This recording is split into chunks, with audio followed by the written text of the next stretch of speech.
መጸለይ ጀመርኩ።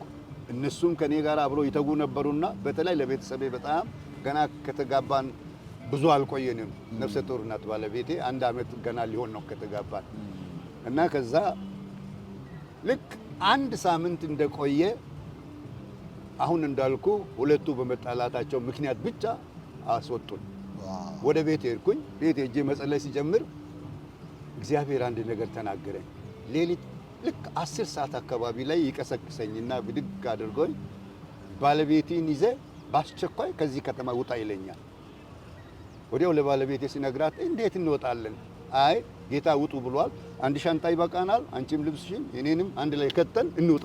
1 መኪና ብቻ ናት ጧት የምትወጣው። ከዛ ውጪ ሌላ መኪና የለም። ሎንቺን የምትባል መኪና ታውቅ እንደሆነ አላውቅም። እና በዚያች ሎንቺን በሌሊት 11 ሰዓት ላይ ሎንቺኖ ጋር ሄድን። 11 ተኩል ላይ ሎንቺኖ እኛን ጭና ወጣች።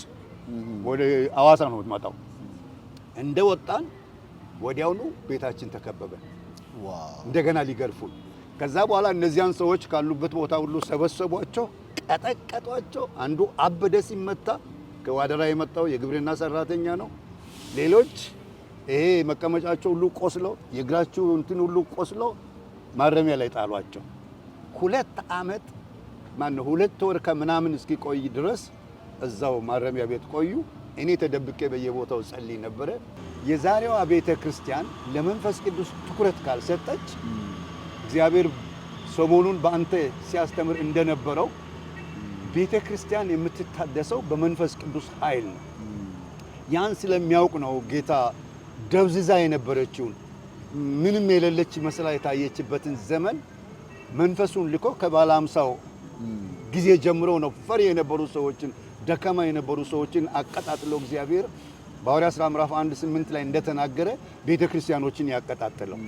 አንድ ብሩነር የሚባለው ጻፊ ሲናገሩ ያን ጊዜ የነበረው ሪቫይቫል በታድሶ 1901 አካባቢ ያሱዛው ሪቫይቫል ሲመጣ በሱ የጀመረው በአንድ ምዕተ ዓመት 500 ሚሊዮን ፔንቴኮስታል በዓለም ተነስቷል ብሎ ጽፏል።